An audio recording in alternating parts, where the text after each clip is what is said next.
Yeah. So you work through that. I actually got something like interesting that I'll kind of talk through while you pull that up. Cool. Go for it. Gives you some ideas. I was thinking about sometimes when I have some free time in the afternoon, I'm thinking about different ideas about topics that either like I'm seeing in the feed or things that I want to dive deeper on. And one of the things that I was thinking about, which is like super, super basic, but I think a lot of people overlook, is like when you're thinking about putting out a piece of content for your business, like one of the first steps I think people overlook is think about what are you trying to accomplish? Like step one, who is the audience? Step two, what am I trying to accomplish? And I think when most people think about content, it's always just, I want people to get a demo. I want people to somehow do a sales conversion, not thinking through the steps on the way to getting there. And so like when I think about launching a campaign on Facebook, like some of the things that I might think about are, what do I want to accomplish? I want people to know that this clinical trial came out that showed that our product has less side effects than our competitor. Like, and if people understand that, then I have accomplished my goal. Or I want people to know about that this company used our product and got this result. And therefore, they might be able to get this result too. And if they understand that with the communication that I just did, then I have been successful. And so if you start breaking down your communication campaigns to little bits of steps, little piece of information, over time, as that builds, you start building up a lot of different components of a knowledge that you want someone to have. And then over time, I think the interesting thing that I think about is when people feel like they have more knowledge, they feel empowered to make their own choices instead of you trying to force them to make the choice you want them to make. I think it's just from a psychological standpoint, I find it super interesting.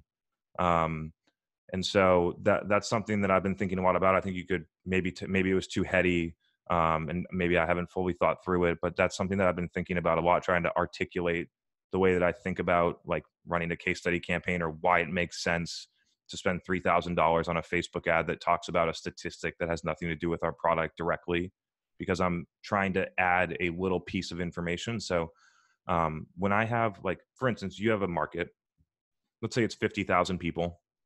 Like over time, if you have that defined market and you continuously have communications and use paid to guarantee delivery of that information over time, you can quickly build a story around the reasons why. So I don't know if that was helpful, but that was something that I've been thinking about. I'll try and like reformat and put that into a post later this week. That give you enough time, G? Yeah, it did. And I appreciate that thought. I mean, it's basically, old school versus new school thinking at the end of the day. It's getting out of the mentality of drive ads to a white paper, download, follow up with SDR cadence. It's getting out of that mindset is basically what you're getting at with that. Cool. So everybody, I will share my screen at this point and take you through a post that got a lot of engagement. And actually, it's a nice way to bring to life what Chris is talking about here, actually. So basically, I would like to shout out a SaaS company that is breaking all the rules, going completely against traditional wisdom and crushing it. That company is SEO Software, Ahrefs. They are based out of Singapore. Their CEO actually messaged me after this and thanked me for shouting them out, which was cool. But essentially, here's their whole deal. No investments. They're 100% bootstrapped. No marketing automation. And by the way, it was quite hilarious. In this thread of comments, a lot of the, as I would consider them, old school marketers or traditionalists or purists, they were really challenging me hard on no marketing automation, which I think we should talk about because they don't need marketing automation, actually. I get their emails and I see why it works, and we can talk about that a little bit more, but I'll keep going through this. No SDR cadences, no nurtures, no traditional PR, no buying leads, no buying lists, no paid ads, no ABM, no outbound. So how do they get the leads then? Right? Everyone's like, wait, none of this stuff. How do they actually get leads? Well, demand generation, organic demand, and they go full out attack in these organic channels. SEO, content marketing, video, YouTube, brand marketing, organic social media, landing page optimization, referral marketing, guest posting, getting interviewed on podcasts, right? These are all things that cost zero money in terms of actual spend, but they cost time and sweat. So sweat equity is a big portion of this as well. And, then I cap this off by saying this strategy is actually not possible for all companies. So if you're selling $40,000 deals around the average cost of your product, this is going to be really hard. But there are a lot of things you can take away from this that are still relevant and applicable to a company that is selling large deals. So with that being said, I think I'll pause, allow some reaction from you, Chris, and we'll kind of dissect this. I have some particularly interesting ideas to share around these 2 points right here: no buying lists and no buying leads. I would like to get into that more on my side, but I'll pause, pass the mic to you, allow for some reaction and commentary, and then maybe we'll get some commentary and reaction from around the room. So the place that I would start to focus is, why wouldn't this work for a company just because their deal size is more than 40K? And so I think it's really interesting, like for companies that have an over 100K ACV, they believe that they must go outbound for whatever reason. And I believe that the approach that was just laid out here could work at any place, any company that has a ACV that's greater than 100K. They just need to change their mindset around it. Like we haven't done any of these things for my company. And our deal size range from 120K to over $250,000 ACV, and it's 100% inbound. And so I believe that it's possible. I think that people just need to change their thinking around it. And so I would like Gaetano to kind of debate that idea. Yes, it's probably not going to be self-serve at a 40K ACV, but could you have 90% inbound at a 100K ACV product? I believe so. That's a great one to start off with. So I think the one thing that came to mind for me as you were talking that out was speed, right? Like speed, and then also the investment portion, right? So you guys know that the traditional SaaS model says, I got to get a lot of investment up front so that I can have quote unquote hyper growth or explosive growth, whatever the fuck that means. And with Chris's company, he didn't take investments, as far as I know. Maybe Chris, you can comment on that. He didn't, right? So there was much more incentive to grow organically, to grow at a pace that makes sense for the business long term, and not just we got to get to the next round, right? So that is a huge part of it as well.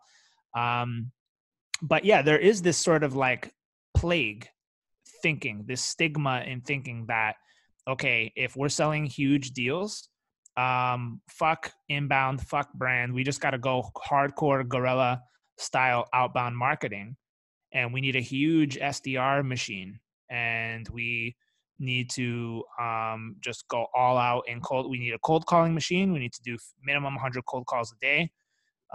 We need 97 point touch cadences and outreach, and go. And I think you're right, Chris. It is a mindset shift, and I'll pause there and allow for some more reaction. Yeah, I think it's super interesting if you really break it down, right? So if you have the outbound model, I believe over time that it will be more expensive than doing the inbound model. We've gotten well over $1 million ARR, and it's pretty much just me marketing with some people filling the funnel, and we've done that in less than a year. And so I think that companies should try and learn from that, because I think that content marketing, if you do right, yes, you may not get the meeting on day 2 that you would have with an SDR, but that sales cycle is going to be 300 days for 100K ACV product that you got cold outbound. And so, yeah, I mean, I don't have too much more on this topic. I feel like it's just kind of debating the approach that those companies choose to take. So I know that you're eating, so I'll kind of let you finish, but I'll let you go into the buying leads and the lists. Yeah. I mean, with the part, I mean, to cap off on that one thing, really what it comes down to also is like skill gap, right, Chris? Like you are that's I think what we're peeling the onion here and getting down to the core layer. But like you are somebody that really knows inbound, really knows social, really knows brand, right? Myself as well. You go to these companies and like they don't know it, right? Like they go to like the VCs and say, who's the best VP of sales? You know, oh, I got this guy or this girl that scaled whatever company from 0 to 50 mil, blah blah blah.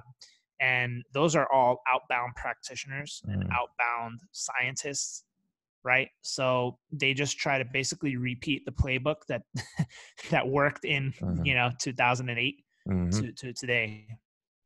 And that's why I think you're seeing a lot of that. So let's get into buying leads and buying lists. A great topic here. So here's the deal, guys. Companies who sell leads, like, and I'm not talking about like Software Advice, Capterra, G2. Those are actually pretty legit. But I'm talking about syndication. Like, yeah, exactly. Like affiliates that claim they have the most engaged email list on the planet in your industry, or competitor X did content syndication on our website and had an incredible ROI and all this stuff, and like these sponsorship packages for sponsored webinars, and hey, we'll hit our email list, we'll do an email blast for 5K and all this stuff. We'll do a webinar for 15K and all this shit. These companies are the biggest scammers in the world. Okay. Very, very, very, very, very rarely do you have a company that actually delivers on their word when it comes to this stuff. And, tragically, I have come into companies that have asked me for their advice and for help with demand gen. And very frequently I'll say, hey, very frequently I'll see the CEO or CRO say to me, hey, our VP of demand gen, who was here before, agreed to this $250,000 package with company XYZ. Can you look at this and tell me what this shit means? And I'll look at it and I'll be like, oh my God. Yeah. No, you seriously. Guys I'll go in taken to the cleaners. I'll go in. And so Please. for anyone that doesn't know, I'll just break it down a little bit more. Like there are these places that the most common one for SaaS is a thing called content syndication, where basically like you pay a company and then they put your content on their website co-branded, and then they deliver you leads either as a full fixed fee price of like 10K all the way up to high, or at a cost per lead basis that they give to you. And either way, I'll go in and audit companies. These are companies that are spending $250,000 on stuff like this, $30 million company, for instance, and they'll have all the leads for $50. So you can count how many leads they'll have, and they'll close one deal off of it. It's really, and this isn't like a one-off analysis, like across the board. This is stuff that I'm seeing that continues to happen because people do not look at this at an individual level, especially when companies are that size. And so, yeah, I couldn't push you harder, like more so than trade show booths. Syndication sucks. Like keep going to your trade shows if you have to choose between those two. Syndication is more of a waste of money than trade show booths. Yeah, I couldn't agree more. The final point on this is that if I think about the companies who fall into these scams and fall into these traps from the marketing side, it's typically companies who have done outbound and ignored brand and top funnel the whole way. So now out of nowhere, they're realizing, we don't have much. So we need to just start outsourcing a bunch of shit. And they become ripe for getting taken advantage of by these companies. And it's disgusting at how bad these companies are just out there robbing you blind because people don't know any better and they can't read through the lines. So I guess I'll leave it off at that, and we can get into the next subject. But just wanted to bring this up as a kickoff for today, guys. Yeah, it's great. And I have a completely different angle that might be interesting and applicable to some. So again, we have a couple questions coming in. If you have questions, feel free to answer them, feel free to ask them, and we'll get to them just after this topic. But I have a good one. So I think we'll be aligned here, but it'd be interesting to just talk through it. So let's pretend that you have a new software company It's at 200K ARR. You have the founders doing most of the selling, but recently they brought on 3 junior account executives to run full cycle.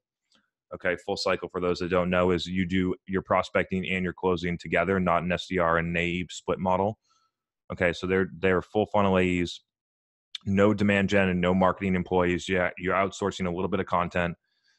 Your runway is pretty limited, like you can't raise money yet. Okay, and then the 3 reps, you've had them for 4 months and it's not working. Okay, so, and you can't raise money until you get to $1 million, let's pretend. So you got to get from 200K ARR to $1 million on a limited budget. So let's say like you can't add any more expenses. You just have to switch out what you got right now or do something different. How would you approach it? Yeah, good one. So how expensive is the product that they're selling? Do you know? Just pretend it's 20K ACV. So for those that don't know, ACV stands for annual contract value or average contract value. Essentially the annual price of the average deal that you sell. Yeah, I mean, the first place I would look is where have the best customers that I already have come from? Right? What did it take to acquire those? What sources did they come from? How expensive was it to acquire those? And let's try to replicate that process, right? Because that's always the first source of gold is what's already working. So if they, so we should establish that and it is, maybe I'll pause there. Yeah. So I'll give you a little breadcrumbs along the way. So cool. They got to the 200K mainly through the founder doing networking within the industry. Was it events? Was it just his people, own personal people network? that he knows? Yeah, personal network. So, all right. So it sounds like referrals. Mm-hmm. Yeah. So for one, are you saying that maybe that founder's list of contacts has dried up? Seems like it. Yeah. All right. So the first thing I would probably do is incentivize every customer to make a referral. That would probably be the first thing that I would do. The second thing that I would do is figure out like, is there some kind of like what is the profile of those high paying customers or customers that have been around the longest, right? And is there a disconnect between the messaging, right? Because it can't, like, maybe it's the approach, maybe it's the tactic, but really what it comes down to is like, are the sales reps going after the wrong kinds of people? Are they messaging them with the wrong kinds of things? Are they hitting them in the forums that don't make sense, right? Like for SEO buyers, for example, that buy expensive enterprise softwares, most SEO nerds hang out on Twitter, right? So I'm just pointing that out because maybe your audience is hardcore nerd on Twitter or some kind of forum like Quora or Spiceworks, right, for IT buyers or whatever, and you're just cold calling like an animal, and you're not getting any traction with cold calling. So I'm thinking about tactics, channel alignment. I'm thinking about messaging to channel alignment that is potentially breaking. These are just some things that are kind of going through my mind. And one thing too is like, are all the same reps trying the same things? Is there a lot of overlap? Is there any kind of sign of hope that one rep is finding works and the rest of them aren't doing? Like, are they all flat failing on their face? Because then you got to wonder, is it like product market fit somehow? Like, is the founder's friend network just that strong that they, like, what is it? Like, you got to get to the bottom of it. So these are just the things that are spinning in my head as I'm listening to you, but let's unpack it more. Yeah, I mean, the couple things that I'm thinking about is, I think we need to get to the answer about whether or not the sales channel works. In my view, at 200K ARR, it's too early to have 3 AEs. Like, I think it's too early. I think you need to take those dollars, remove at least 2 of those people, and then go and redeploy that capital if you don't have anything else to get to $1 million so you can go and raise money. So let's just pretend, let's play out that the sales model isn't working. I don't have all the details, but let's just pretend that. So I would take your highest performing person. I would keep them. The other 2 people, I would have to let them go. I would take a little bit of the money that you save from the account executives. Let's just pretend you're paying them $100,000 a year, so you recover 200K. I would find someone that is recently out of college that studied video or some type of creative. I would hire them for $50K. And then I would, as the founder, start producing video, podcast, or whatever for LinkedIn, YouTube, and things. And then I would, that content would then become part of the cadence that the one account executive is sending. And then I would slowly try and build organic until I get to a level where I have some amount of demand and awareness about what I'm doing. And then once I have a repeatable flow and a repeatable sales process, I would continue to replicate that. But I think that you should be able to, as a founder, get to $1 million ARR either by yourself or with one sales rep. Yeah, I agree with that completely. If I was that founder and I had such a great network, literally what I would do is start a podcast, interview all my friends, start repurposing all that content, and then I would build, I see Matthew like, yes. Right? Like I would then go, and once I get 20, 30 episodes humming, I would start inviting every single ICP person that is in my industry to be a guest on that podcast, and using that as an opportunity to potentially even just get some product feedback. Like, don't even say, hey, can we engage you in a sales conversation? Can I say, hey, by the way, Mr. and Mrs., ICP, I know that you are an influential person in this space. I know that you at least have some decision-making influence in buying these types of softwares at your company. And we're kind of trying to figure out how can we improve? How can we get better? Would it be possible to get maybe 10 minutes of feedback from you in terms of our approach to go to market, potentially our feature sets, our core differentiators? Like, it would just be 10 minutes. And it would mean the world to me if you would be willing to lend 10 minutes to myself and my team. Right. And then just start uncovering the layer there. And then, using that as a way to kind of break the ice and have some real meaningful convos happening. Mm-hmm. Yeah. The one thing that I've found, just to add on that point about somehow being able to ask for feedback, the best thing that I've found is demonstrate that their expertise is helpful to you. So really make them the expert and pretend that you're the dummy and you really want to learn. It makes people way more open. People love to share the things that they know and what they're good at. And so just make them feel like that. Not to be disingenuous, not that way, but like when you position what you're trying to accomplish in that way, people are much more open to helping you. Agreed. Likability is certainly a factor in this. And, I shared an example today of a rep from a company called Chili Piper that obviously wants to sell me something.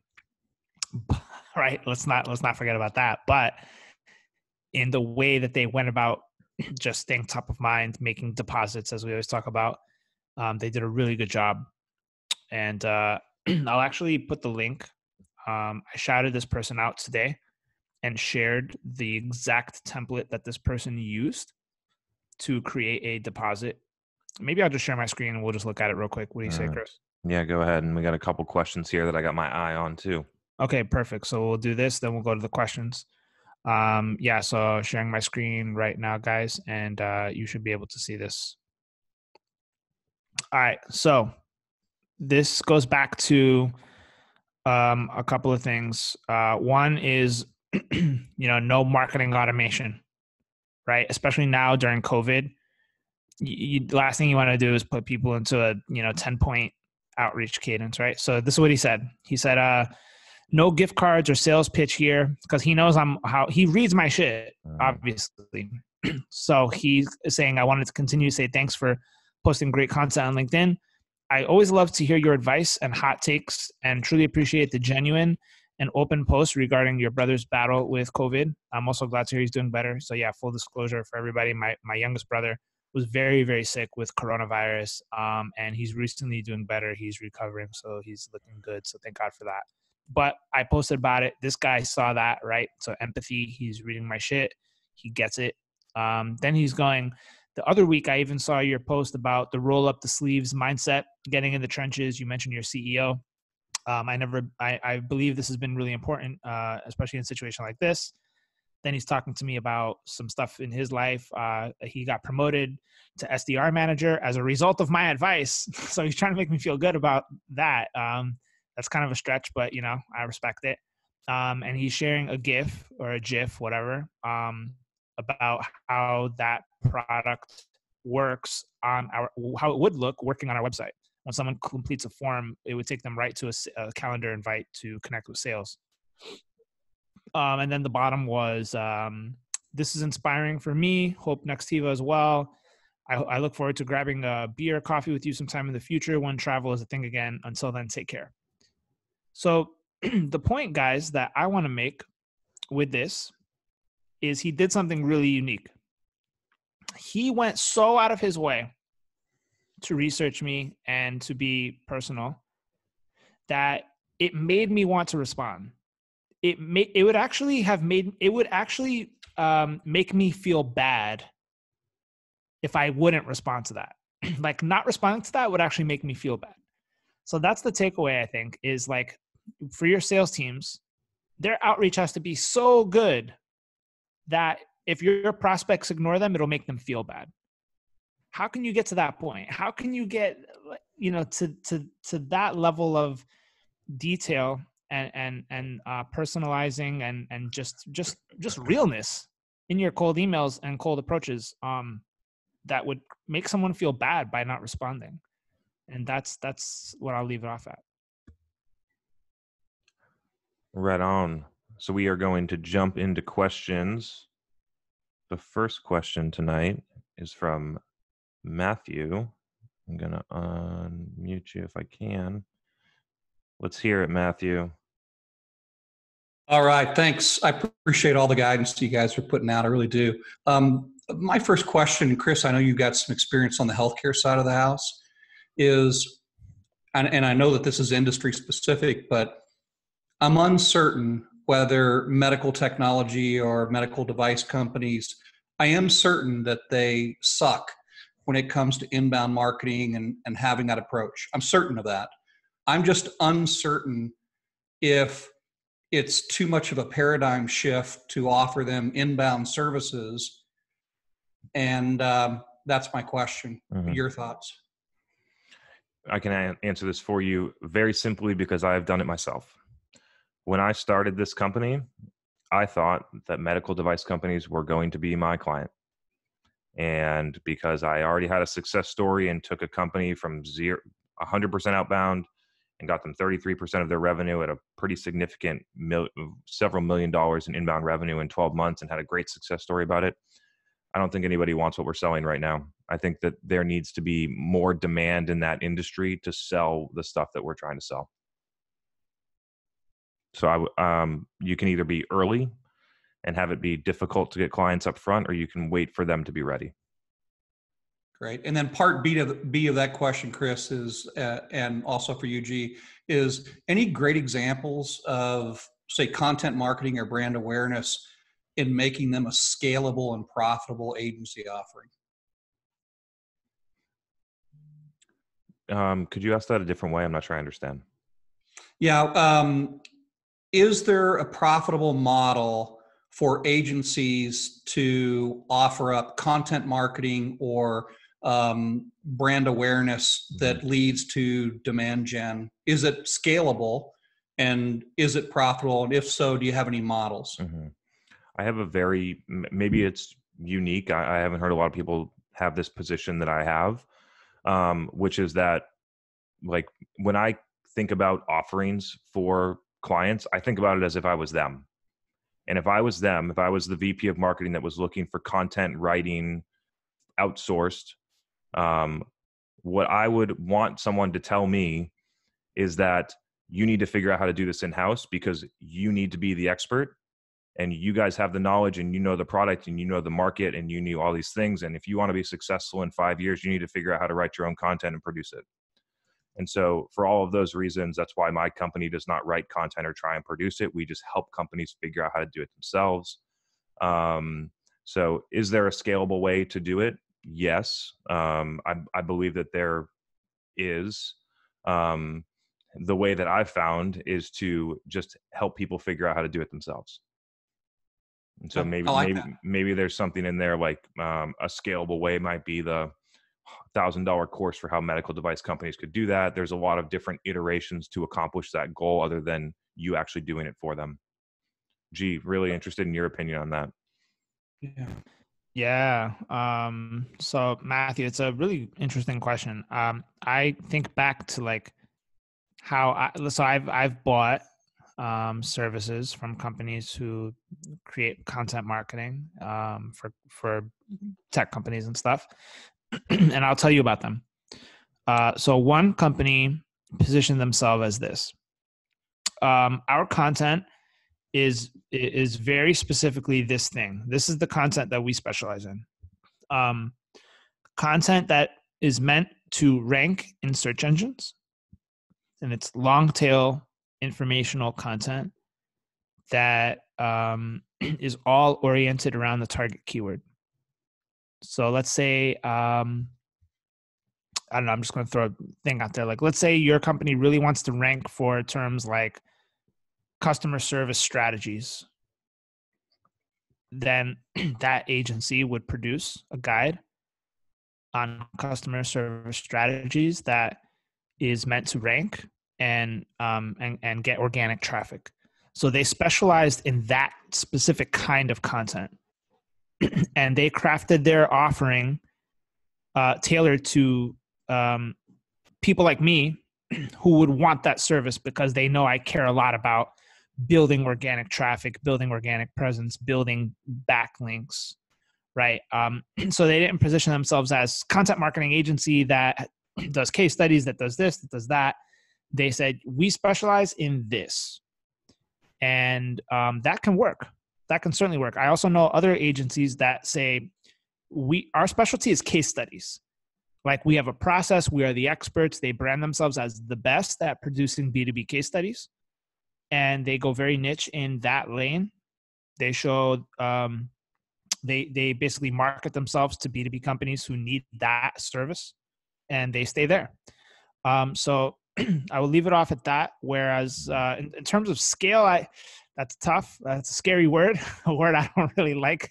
I don't know, but I guess what I'll leave it off is me as a buyer who has bought these services. And you guys know me, I wouldn't buy something that's not like legit and something I didn't believe in. I bought services that were very specialized because of two things. One, I trusted in their expertise in this area of subject matter of producing this style content. And two, because my team can already produce this, but I just wanted to move faster, I decided to add more firepower to this area because we needed more volume. Yeah, let me clarify a couple points. I do think that you can outsource SEO content. I do believe that you can do that. And if you wanted to get a case study done, I think that there's probably a partner to help you. I think that the place where it breaks for me is that my belief is that you need to be creating content in volume in order for it to be successful on platforms like social. And when you start to get to that level of volume, it becomes prohibitively expensive to outsource. And so therefore that is to clarify my reasoning as to why I suggest people build it in-house. Yeah. Thanks for that, guys. You got it. Great question. Yeah. Thank you. Okay. Let's keep on trucking.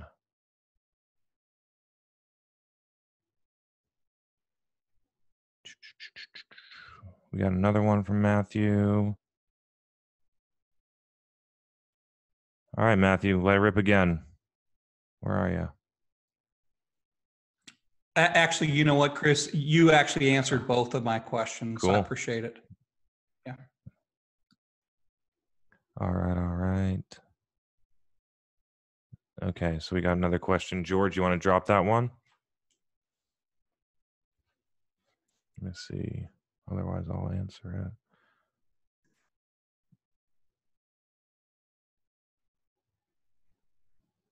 George? There we go. You want me to ask the question? Yeah, please. I can read it for you if you want. Well, I see all these companies doing content marketing, and I see it all over the place, but the content is generally no good. I mean, to me, it looks like I mean, why don't you, in some cases it can happen, but in most cases, why not just go talk to the customers, write a story about them, and talk about what that your product worked for them and how it worked, and they promote it to their friends, and it gets around, and they use it as a case study, and blah blah blah. It just goes on and on and on, and that's an endless supply of content, and I don't understand why nobody uses it. When I go to these SEO meetings, and all they want to talk about is keywords and links, and I'm so far ahead of them, I can't even, like. So how come nobody's doing this? Let's break that down. You want to start, G? I mean, yeah, sure. It's a great observation. And so let me peel this back a little bit. It's a lot easier to produce SEO content, right? Top of funnel SEO content is very easy to produce. I can rank for any top of funnel keyword depending on difficulty by the end of the month. I'll give you a perfect example. Nextiva ranks for telecommuting technology. We produced this content just maybe less than a month ago, and because it's really good, we have a strong domain. It's automatically number one. Boom, right? We didn't have to talk to anyone. We just said we're the experts in that field. We do our own research. It's easy. We can get it out. We know top funnel is important right now. We can use, internal linking, calls to action to get that top of funnel traffic to do more things than just show up and leave. What George is talking about is a very laborious process with a lot of complexities to it. Is the customer in good standing? Are they happy with everything? Are they willing to speak with the brand and talk positively? You got to jump through hoops. You got to get them on the phone. You got to interview them. Talk with legal if it's a bigger company. Talk with legal. Yeah, you got to coordinate with the account manager who sold them the deal. You might get on the phone with them and then they say, you know what? I'm actually unhappy about a ton of shit. Oh, you guys, now I got to transfer this to support. And I got to resolve all their unhappiness before I can get them to do what I want them to do, which is talk positively about the brand, right? And then the other problem with case studies too is that, think about this, right? Like Rolls-Royce is a Nextiva customer. It's going to be really hard to get somebody senior level from Rolls-Royce to endorse us on video, in a tweet, whatever, because they don't want to do that. They don't like doing that. So it's less believable actually, because guess what people like me believe when I see a case study? Yeah, it's bullshit. Yeah, some marketer made it all up. It's not legit. I don't see a video from the person from that company actually saying anything real about it. I don't see any tweets. I don't see any written reviews from this person on G2 or Gartner or whatever. Yeah, I just don't care. So the amount of effort it takes to produce a really high quality case study is tremendously more effort than just, hey, we want to build some top of funnel SEO content. But the reward is also much, much higher. Much higher. Like if a well-produced, bang up case study, it could take more than a month to get right. Maybe 2 months. It could take a long time. Then they got to approve it on their legal side. Like that Rolls-Royce person's got to say, hey, legal team, are you cool with me saying this? And then to get really specific, we're going to want to know things like, how much benefit in terms of numerical value have you gotten as a result of using our product? How much more pipeline? How much more productivity? How much more efficiency? Where did you go from starting where to now where, right? And they don't want to give those numbers up. They don't want to say, yeah, as a result of using, Refined Labs by Chris Walker, we got, 70% more bookings and improved SDR performance by blah, blah, blah. Like they may not want to say all that stuff. So all that needs to get clearance as well by their legal team. And it's just a lot of legwork. And because it's a lot of legwork, companies, they shy away from it. They don't want to do it. So that was a long-winded answer, but for me, being at a large company and that's what we go through, that's my explanation. And Chris, I'll let you build on it.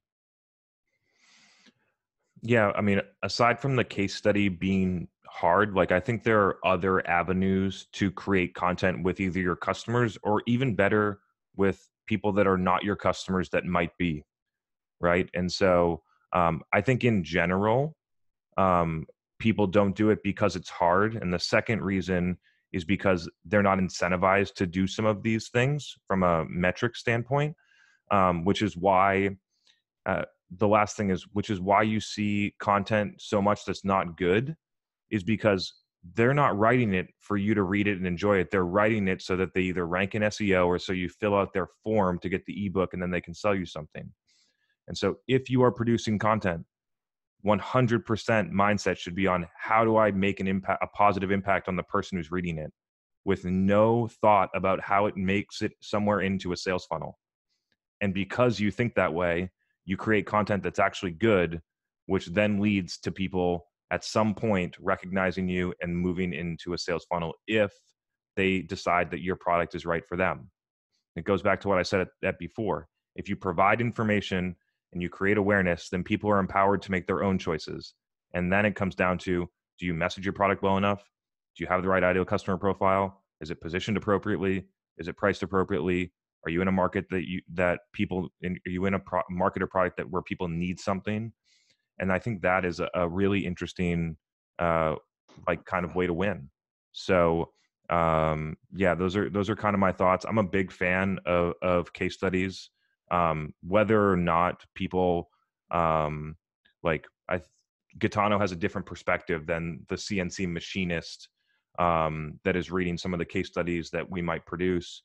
And so with those, like I said, at the beginning, the objective of a case study is not necessarily to create leads. It is to deliver a specific part of messaging, which then you can build on, which over time may change someone's mind or illuminate their mind to a different way of doing things. And so, yeah, that's how I'm feeling about that. We got a question from Trent. Trent, I see you asked this. It's kind of specific, but I think a lot of people would get value out of it. You mind asking it? Sure. So I have a client in the security space, physical security space, not cyber. And as a result of everything that's happening, they're repurposing a lot of their workforce. Specifically, SDRs are moving into demand gen roles. And it's not every SDR. It's the SDRs that are a little bit more like marketing aware, i.e. the ones that can write their own sequences, that don't sound like total idiots, and have, like some semblance of content production for their own LinkedIn profiles and that sort of thing. So part of my job is to help them transition these individuals from what I would consider like a cold SDR function to something that's creating more demand within a very niche space, and prospects that range from like literally a junkyard scrapper to the chief security officer at Pfizer. So I don't know if that's way too specific of a question or not, but it's an interesting parallel. And I think the repurposing of these roles is something that I could see taking momentum, and hopefully something that'll be more effective for like revenue functions altogether. This is an awesome question. The end of the question that I thought was most useful to people is, where would you recommend these people go to ramp up their knowledge? So the first follow-up question I have on this, Trent, is when you say demand gen, is there activities? Are there activities already defined? Is it They have one demand gen specialist who creates white papers that live behind a gated landing page. Mm-hmm.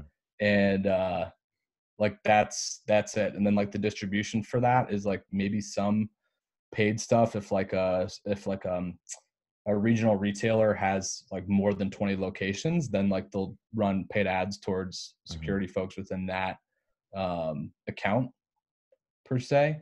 But like most of it is like content production, like very, very traditional content production,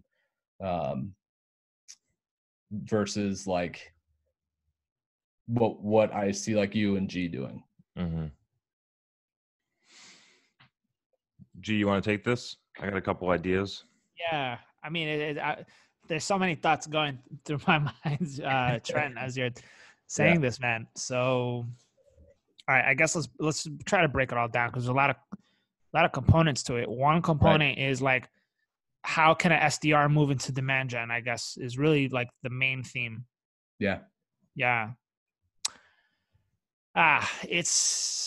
So I think it I hate to give you this answer, but quote unquote, it depends, because, somebody like just a white paper factory, they, it's so tough. Like if you're a white paper factory assembly line productionist, I don't see how you can go from that to demand gen. I think that would be so hard. You're more of a content producer. You may be able to go more into like content marketing or product marketing, but like, I don't know. It just seems like just producing white papers over and over again. For one, I don't agree with just having someone do that role. Like, I don't believe you should have one person that just nonstop makes white papers all day. Like with one white paper, or maybe two, you should be able to focus like 90% after that on distribution and real marketing. Like that's when real marketing happens. Right? Yeah. Well, I think that might be the answer to the question then is it's distribution, right? And like how to repurpose that SDR instead of like sending the same 10-step sequence, repurposing their activity for distribution of what hopefully is something quality on the content side. Mm-hmm. Yeah. And that's the missing link right there. Boom. Yeah. So really the question comes down to, how do you promote white papers outside of the annoying, stupid 10-step, cadence? And here's the answers. Just me rattling them off with my experience. And then Chris, you can add to this. And I will refrain from saying paid ads because that is the go-to move for everybody. So here it is. One is find high traffic pages on your website or relevant pages that are already getting a lot of traffic. And it could even be the homepage where you embed that content. And let me show you guys an example of this. I'm going to share my screen.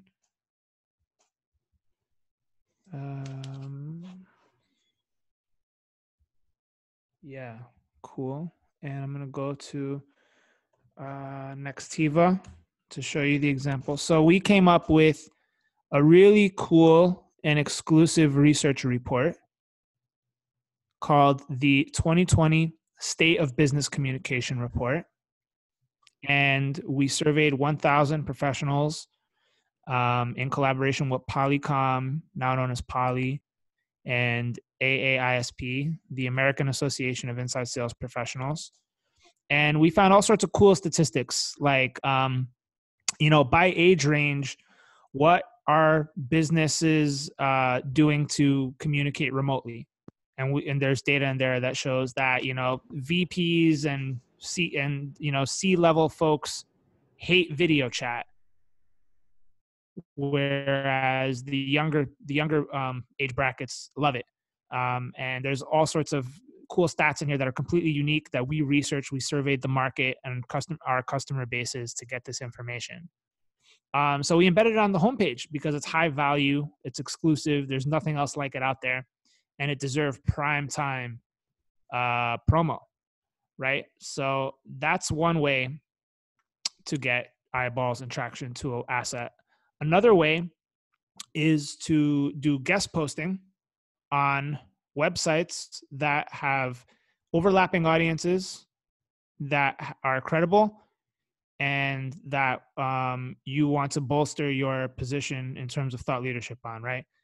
So we're going on a guest posting kind of campaign now where we hit up companies like HubSpot, Close.com, Sandler Sales Training, right? All these sorts of companies that we have good connections with that have readers who might enjoy such an asset. And we're doing guest posting on those sites and offering that downloadable guide as part of those guest posts, right? So that's one. Another is just doing social videos, right? So getting influential people to have side-by-side video chat style screen share videos with myself and other people at our company to discuss like the unique trends that came out of that report.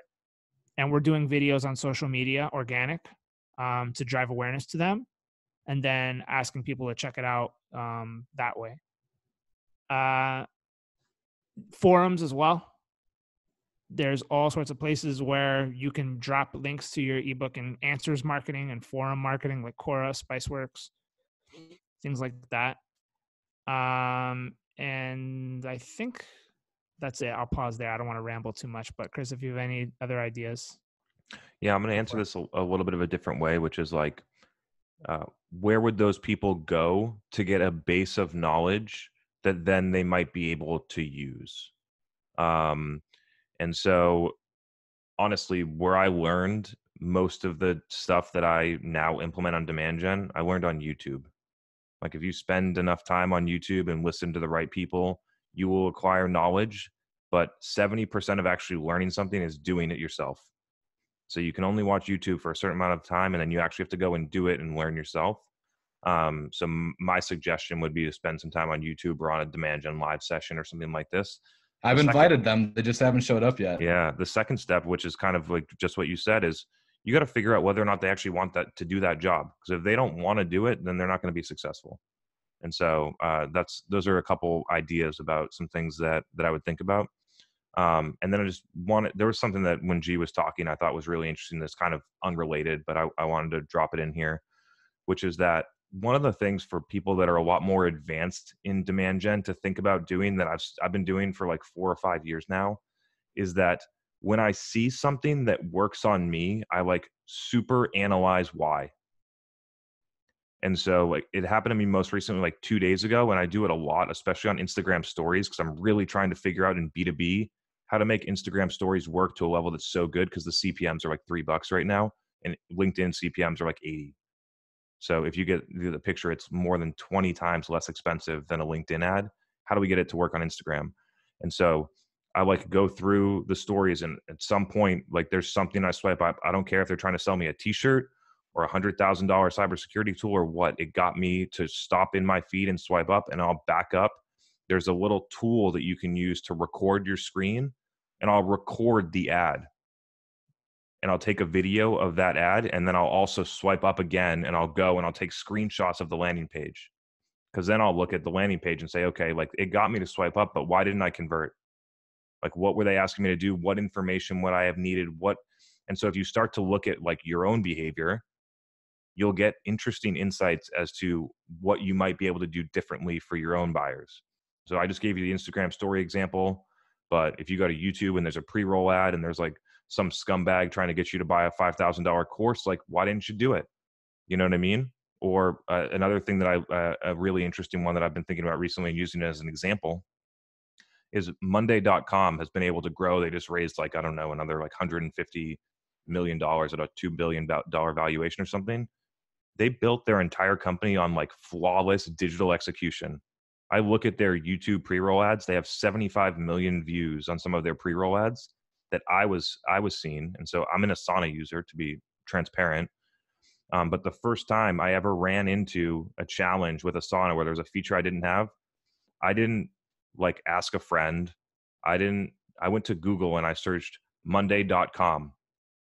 And then I went and I looked at the product. And so I think that's a really, like, I use those types of insights and how I behave to try and translate it into how my marketing is going to make some of those things happen.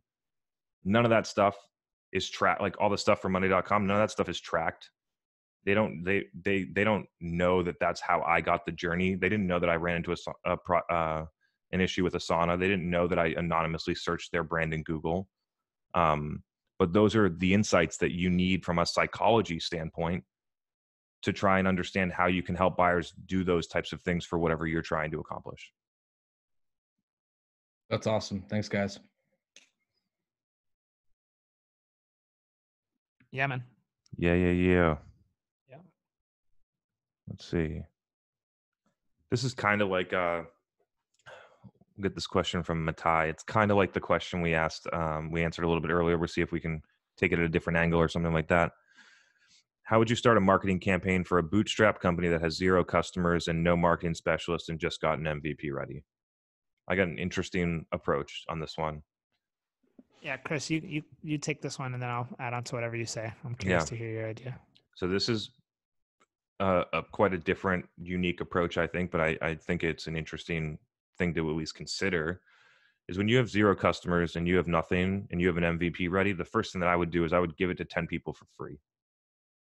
And I would get them into some type of beta program where they give you feedback and you learn.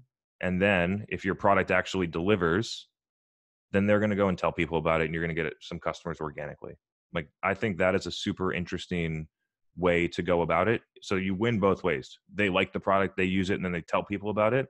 Like, I use Shield. It's a tool for LinkedIn analytics. And the only reason I found out about it was in the comments of a LinkedIn thing from somebody else that was using it for free. And then I pay $30 a month for it. So like, that's an interesting approach. So you win if it works and people tell their friends about the product that they're using that they like, and it's new, so they feel cutting edge or ahead of the times. Or you win the other way, which is that they don't get value out of it. They say, I don't like this. And then you realize that your MVP is not really minimum viable. It's not viable. That's the way that I would do it.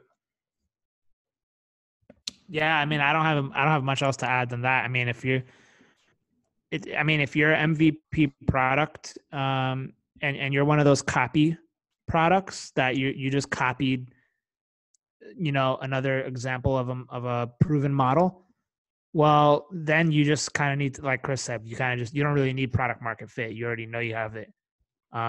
You just need to basically just prove that it works and start gaining mind share.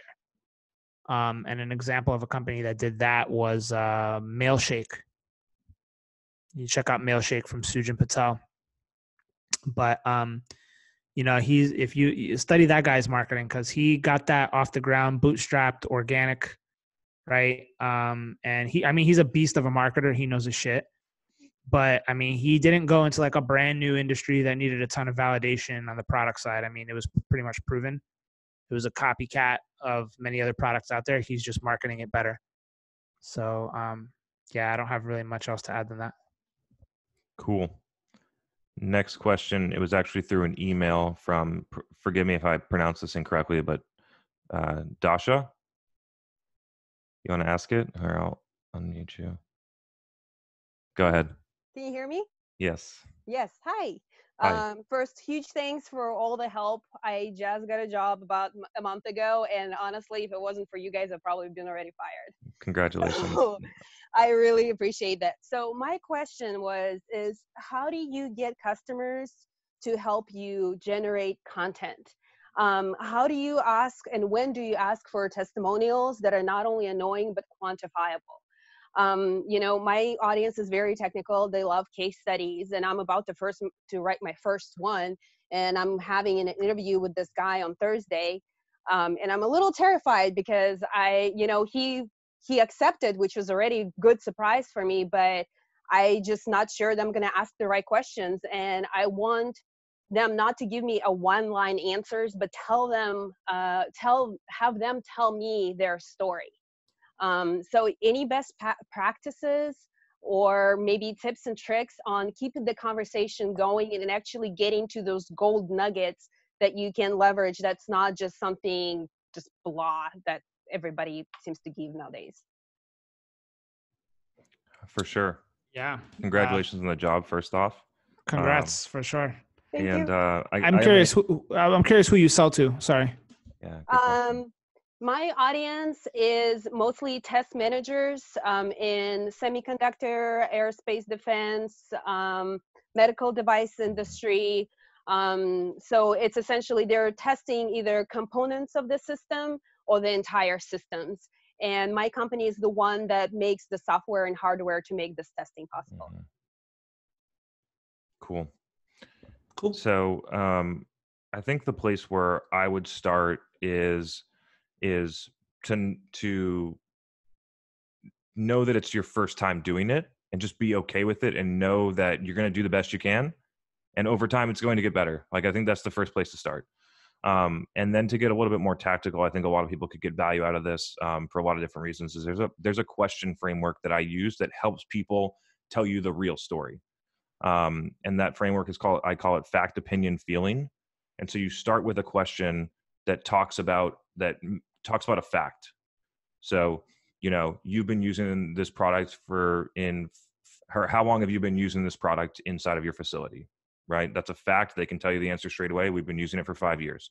And then talk about a opinion. And so why do you think that the company has continued to use this for 5 years?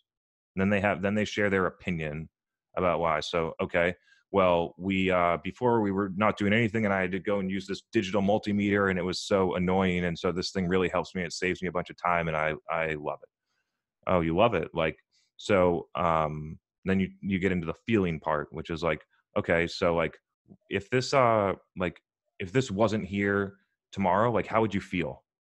And then you start to get the juicy type of information, but you have to take that process, which then allows people to open up. They feel more comfortable over time with that framework. I use it for upstream product market research, customer research, how to figure out messaging, how to talk to my employees about having difficult conversations. All those different ways can work. So that's a model that I think might be helpful for you. Thank you. Yeah, I agree with everything Chris said. Usually my answer to this is go talk to somebody at your company who does what the person you're selling to does. But you probably don't have anyone like that at your company. I mean, maybe you do. I have the sales guy. They're supposed to know that stuff. Yes. Yeah. I mean, bouncing it around off of sales might be a good starting point. And then another potential idea is to share the list of questions with the person you're interviewing in advance. Okay.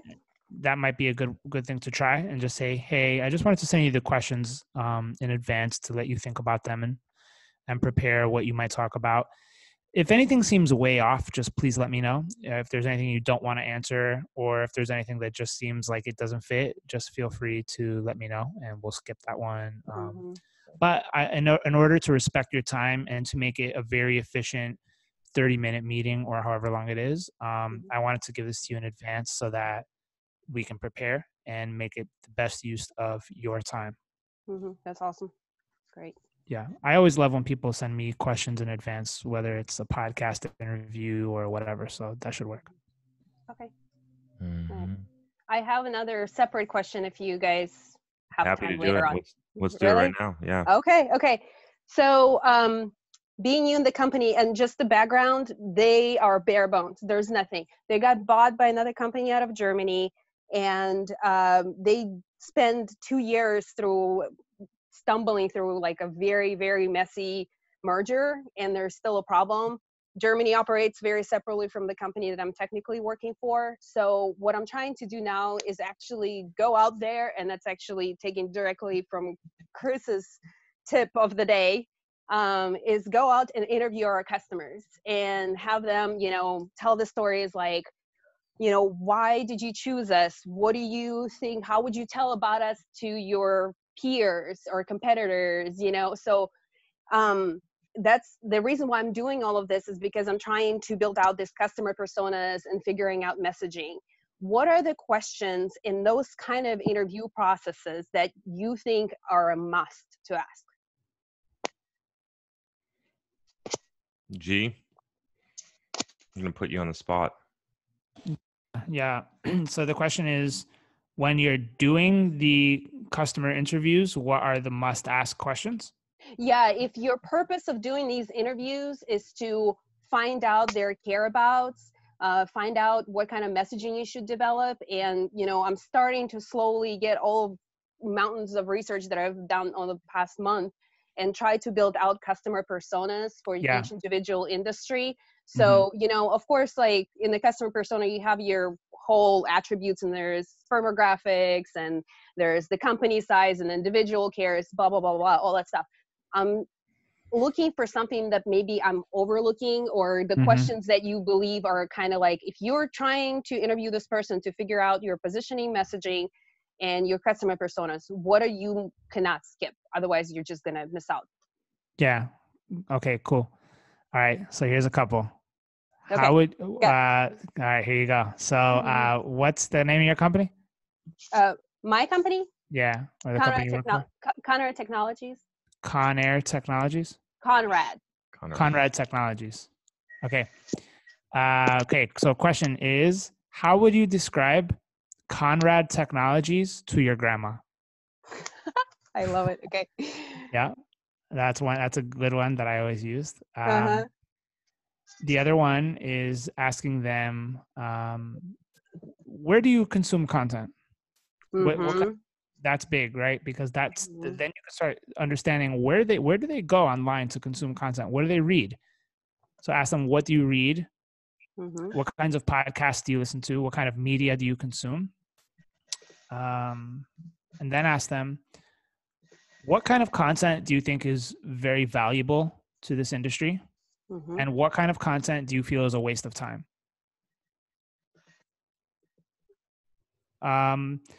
What do you wish existed that doesn't? Right? I don't think I can write fast enough. This is recorded, so you can come back and check it out. I'll pause. I'll let you keep going. All right. I got it. I cut up. Keep going. Okay. Yeah. And then finally, what I would do if there's time is to show them a landing page and say, what do you think about this message? Right? Of our website? Of your website, yeah. Just real quick. Just take them, share your screen, show them a landing page for a minute. Right? I do this all the time, right? Like I'm going to share my screen real quick.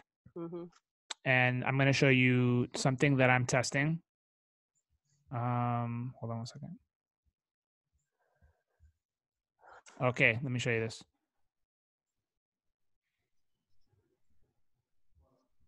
Now, this is a very unusual way to get feedback, but it works.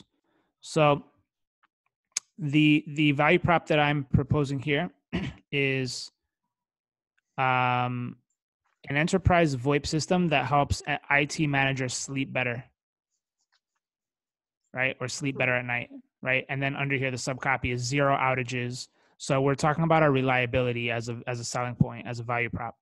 And then the social proof here with the ratings. Right. So the question is really about, does this value prop actually resonate with you?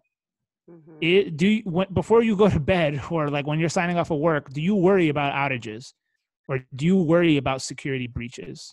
Right. Is that always running in the back of your mind? And if you saw that we had a lot of credibility with our reliable systems, 99% uptime, we've never been hacked. Right? If you see a value prop like this, does it make you want to learn more? Does it increase confidence? Or, how do you feel when you see something like this? And I take them through the page for about a minute and we have like maybe a 5-minute discussion on some of the things here. But that is also a great way to go about doing it as well. All right. Awesome. Thank you so much. For sure. I got a couple other things for you, maybe a little bit more high level. I think one place where people make a mistake here is that they ask leading questions that help them get to the answers that they want. And so a way to try and get away from that is to not ask yes or no questions. So instead of asking, do you think that is reliability important to you? Yes or no? Say, what are the things that are most important to you? And then let them decide. So it's almost like if you're doing a survey, as you start to tell, after you introduce reliability, it biases the rest of the survey. So that's one thing to think about is how do you structure the question so that they're open-ended and not leading. And then the other thing that I think, I got 2 other things. My favorite 2 words in interviews are why and how as follow-up questions. And so people will give you an answer, but really I find that asking a couple of times why or how, you actually get to the real answer. And then the last thing that I would offer, maybe not for this interview, but for the future, especially for people that are selling to people that are not like them. She's marketing to test engineers, or like I did this when I was marketing to neonatologists, people that take care of premature babies in an ICU setting, is that I asked them if I could shadow them for a half a day. And I was in a neonatal ICU at 2 a.m, and I saw what it was like. And when they changed the settings on my machine, I could ask, why did they do that? And then they could tell me, oh, the oxygen sat was low. I had to turn up the amount of FiO2. And then you start to get the real insights. And so a lot of places, some settings, like that's not feasible. And some people aren't like, don't have the budget to travel. But if you can, and there's someone that's open to it, I find it so, so useful for people that are doing like test engineer would be a great situation for something like that. Awesome. Thank you so much. You got it. Cool. I think Hey, we Chris, got I've got about 5 minutes. Yep. I if you think wanna take a few we're more. closing out now. We'll see if we can get Cool. one more.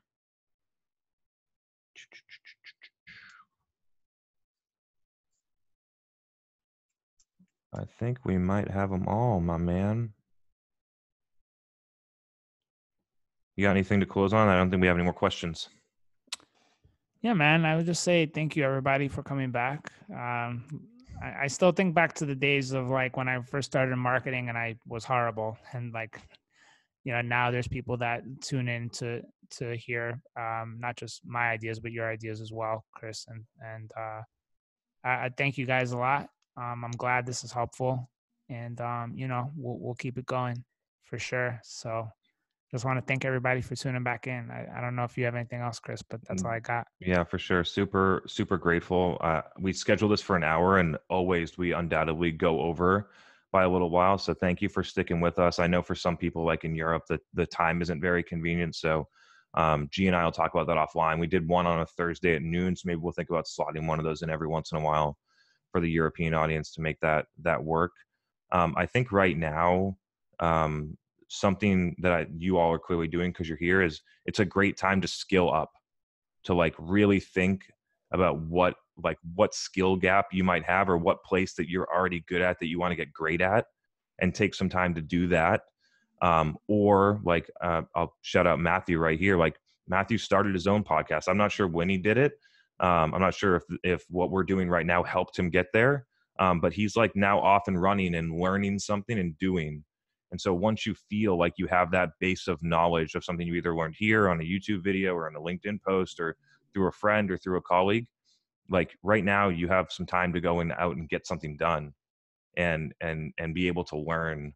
And so, yeah, I appreciate all of you joining. And if I could just give you that little boost to go out and try something new, that's what I'll leave it at. So Awesome. Yeah. All right, y'all. Agreed. Thank you very much guys. for joining us. Hope to see you next week, and have a great evening. Take care, everybody. Have a great week. See you guys. Thanks again, man. Thank you. Good to see you, Matthew. Appreciate it.